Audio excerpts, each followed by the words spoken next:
Hi and hello there, Taurus! Happy Mother's Day, everyone! And sa aking mom, Oma Saranghe. So, yung mga babes, no?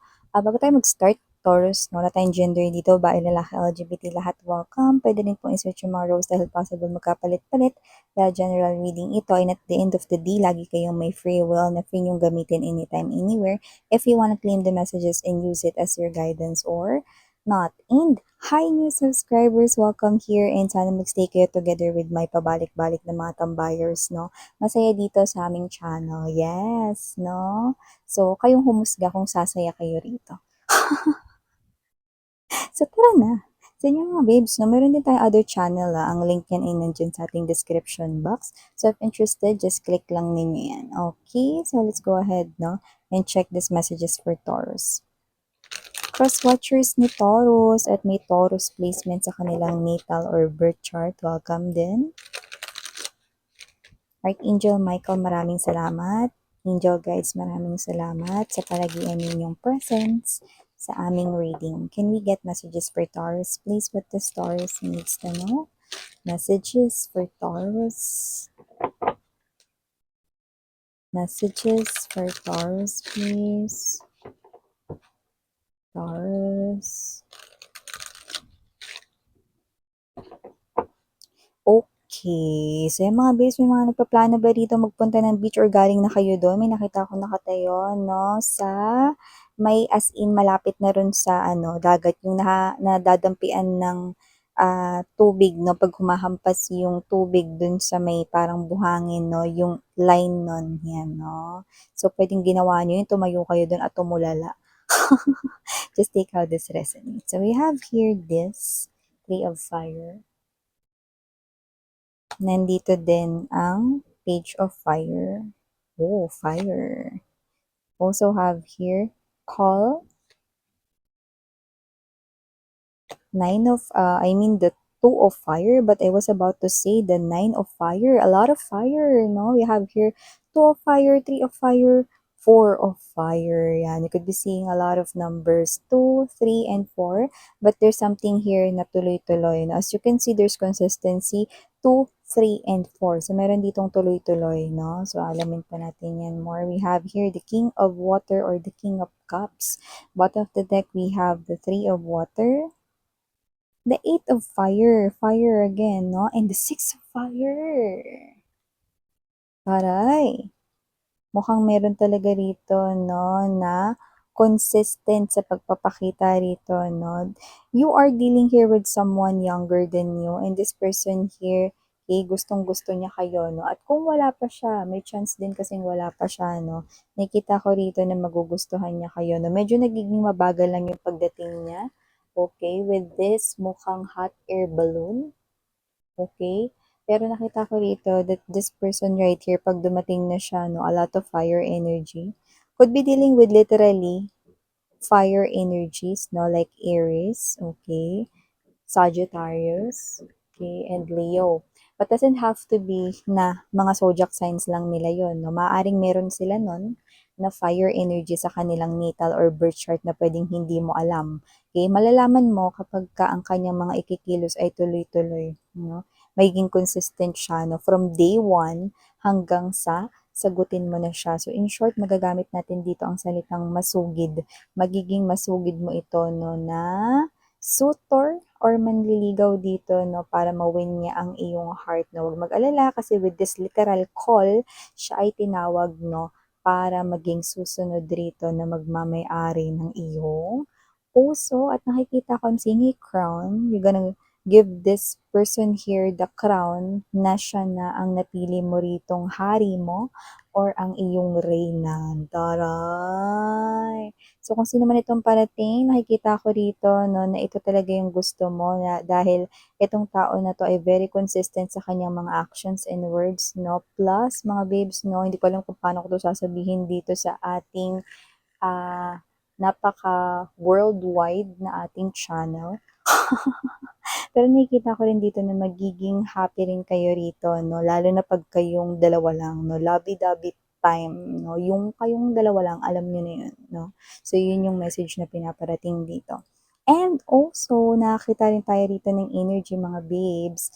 na posibleng maka-receive rin kayo rito ng sunod-sunod na magandang good news, no? Mag-uumpisa ito, no, sa mga good news sa mga people around you. May mga mababalitaan kayo magagandang balita na nangyari sa mga friends ninyo, no? So, sunod-sunod na yan, no? Tapos, kayo naman yung magkakaroon ng sunod-sunod na mga magagandang balita na patungkol naman sa inyo. So, kapag ka nagsimula na kayo makarinig ng, kunwari, yung friend mo nag-message sa'yo, "Friend, kami na nung crush ko, grabe, thank God talaga, blah, blah, blah, blah," no? Or kayo ito na parang na-receive niyo yung news, no, sa pamangkin ninyo, "Tita, tito, nanalo ko dun sa contest," yan, no? So, pag may mga sunod-sunod na nangyayaring magaganda sa mga tao sa paligid mo, no, ibig sabihin, next ka na, or indication yon or sign yon na susunod na kayo, no? At nakikita ko na marami yung inyo. Doesn't have to be na sa isang buwan eh, andun na lahat, no? Pero nakita natin rito na magsusunod-sunod, no? Like, let's say, no? Next month meron, and then the next month, dalawa naman. Yan, no? So, may mga ganon, di ba? So, may mga pakakaabangan kayong magagandang balita. Yun ang nakikita natin dito. So, nakakita rin ako ng energy dito, ha? Meron ditong energy na ipagpatuloy mo lang siyang i-keep as your friend. Parang tinuturing mo siya rito na ate, kuya mo, no? Or kung, yeah, pwedeng mas matanda siya sa'yo rito, baka friend mo to na lagi mo na pagkikwentuhan ng problema mo, nasasabihan ng mga bagay na parang hirap kang sabihin with your family or with your friends, no? Or baka pinagkakatiwalaan mo siya best friend like. Yung iba doesn't have to be na matanda siya sa inyo, sa age, no? Pero pwedeng siya yung klase ng energy rito, no, na parang isa sa pinagkakatiwalaan mo, no. Siya ay nakikitaan ko rito ng positive energy, no. So, patuloy ka lamang, no, na kumunik sa kanya, no, just talk with that friend, no. Keep that friend in your life kasi makikita mo, mahahawaan ka pa niya more ng swerte. Maswerte yung tao na yan, no. Nakikita ko nga rito mga babes, no, next year, merong malaking mangyayaring pagbabago sa buhay niya na hindi niya nalalaman, no? At kapag ka-friend mo pa rin siya next year, possible na yung mga good news na dumadating sa'yo this year, talaga namang dumoble next year, no? So, mga babes, so may indication kasi rito na itong tao na to ay blessed, no? Nung kanyang mga past lives, no? So, Miss Yan, transfer yung energy. That's right. That's 103% correct. At transfer ang energy. So, the more you talk to this friend of yours, the more na mas lalapit din sa'yo ang swerte. So, yun nakikita natin dito. Taurus, no? And another message I'm picking up right here, no? Makakatanggap ka rin pala rito ng tawag, no? Sa nakakaloka.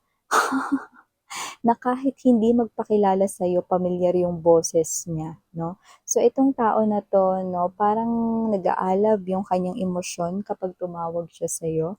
Nakikita ko rito na punong-puno siya rito talaga ng feelings 'pag tumawag siya sa'yo. Yes, it's a phone call. It could be sa some kind of SIM card yun, 'no, parang tawag sa SIM card 'yan, 'no, SIM card yung gamit, 'no. So, okay, nakita natin dito, 'no, na familiar yung voice because isa yun sa mga naging ex mo, 'no. So, nakita ko rito na andun yung bugso ng damdamin, 'no. So, nakita ko rito nahihingi siya rito ng forgiveness sa'yo mga babes, 'no. For some reason mararamdaman mo yon, 'no, yung kanya ritong paghingi ng forgiveness, 'no. Pero parang medyo alangan ka lang rin ng bahagya kasi kahit hindi mo naamoy, 'no, yung alak kasi sounds like nakainom ito. Kilala mo yung boses niya kahit nakainom siya, eh, 'no, lalo na matagal kayo nagsama nito way back before or matagal naging kayo, 'no. So, alam mo na yung feelings niya 'pag lasing siya totoo yun, 'no. Kaya lang kasi kilala mo rin kasi siya dito lumalabas, 'no. Nakilala mo rin kasi siya rito, 'no, bilang boy in denial at girl in denial kapag siya ay nahimasmasan, 'no. So, may mga gano'ng klase ng energy. Pero yeah, that's true. Yung mga sasabihin niya sa'yo na paghingi ng tawad, magbalik ka na sa'kin, yan may mga hihingi rito na bumalik na kayo sa kanya, mahal mo pa rin ba ako? Yes, may mga ganun siya ritong babanggitin, 'no. So, that's all true, 'no. Pero may chance, tama ka, may chance na i-deny niya yan, no, pag siya ay nahimasmasan. Ma-pride kasi siya. Yun yung nakita ko dito. So, hindi ko alam kung fried chicken ba ito, fried pork chop. Pero basta ma-pride siya. So, maliban siya nakakita rin ako ng energy rito ha. Magkakaroon ka rito ng mga new friends. Pero yung isa dyan, nakikita ko na maaaring maging kaaway mo. Pero medyo matagal-tagal pa. Pwedeng distant future pa dito dahil nakikita ko na magiging rival mo siya kahit hindi ka naman rito nakikipagkumpetensya sa kanya. Yung iba, nakikita ko rito na pwedeng magkagusto sa person mo, okay? Or kung hindi yun, possible na pwede rin naman na magkagusto sa kung anong makukuha mo in terms of financial or career, okay, sa distant future.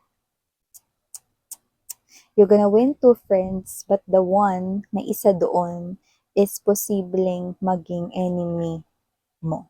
Okay?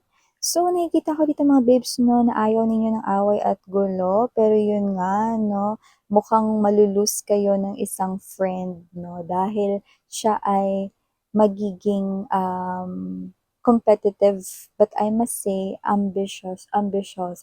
ambisyosa rito, no, ambisyoso kind of thing, no, na parang wala sa lugar or hulog. Okay? So, ito yung mga messages right here for you, Taurus. Again, I'm Yuriana on me. Sending a love in light. Ayan.